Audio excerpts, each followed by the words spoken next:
السلام عليكم ورحمة الله وبركاته. ازيكم حبايبي؟ عاملين ايه؟ اخباركم ايه؟ النهارده قلت اجيب لكم مكون حلو جدا للاطفال، وداخل فيها اليوسفي. طبعا احنا عارفين اليوسفي دلوقتي بالي السوق، فقلت نعمل حاجة جديدة كده وفكرة جديدة للاطفال. عندي يوستفندي زي ما انتم شايفين الصغير ده. جبت العصيان بتاعت الشيش طاووق ديت.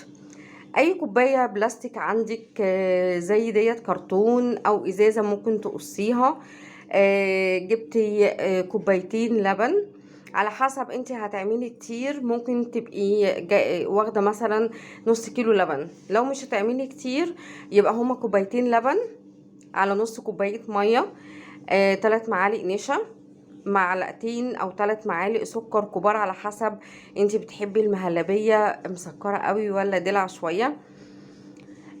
وقلبتهم كويس لحد ما المهلبيه تقلت. وجبت اليوسفي قشرته، وبعد ما قشرته حطيت العصايه من اليوسفي من جوه.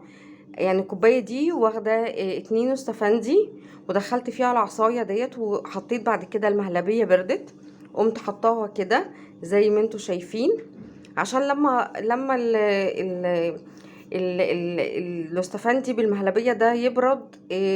انا بطلعها بالعصايه. بص، هي دلوقتي العصايه دلوقتي طريه، فانا بحطها في الفريزر لحد ما تجمد، وبعد كده بنزلها تحت في التلاجة. وبقص ديت باي مقص، او لو عرفتي تطلعيها من غير ما تقصيها. برضو الازازه دي برضو نفس الموضوع زي ما انتوا شايفين. انا حاطه فيها 4 استفندي صغير زي دي كده، وحطيت العصايه من النص وحطيت المهلبيه جواها. طبعا هنحطها في الفريزر شويه لحد ما تمسك نفسها.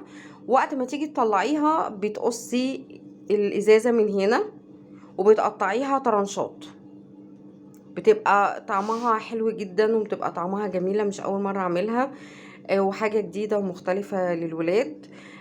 طبعا احنا عرفنا الطريقه ومكوناتها سهله. هنقول الطريقه تاني. كوبايتين لبن ونص كوبايه ميه، 3 معالق سكر كبار، 3 معالق نشا. وبتقلبي كويس على النار، خلي ايديكي على طول في اللبن علشان خاطر المهلبيه ما تتقلش قوي.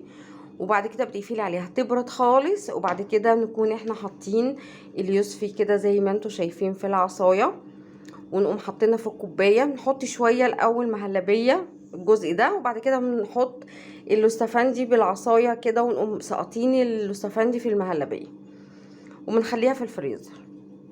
يا رب تكون عجبتكم، وان شاء الله لما تجربوها وتقطعوها طرنشات كده هيبقى ان شاء الله شكلها حلو ويبقى طعمها حلو.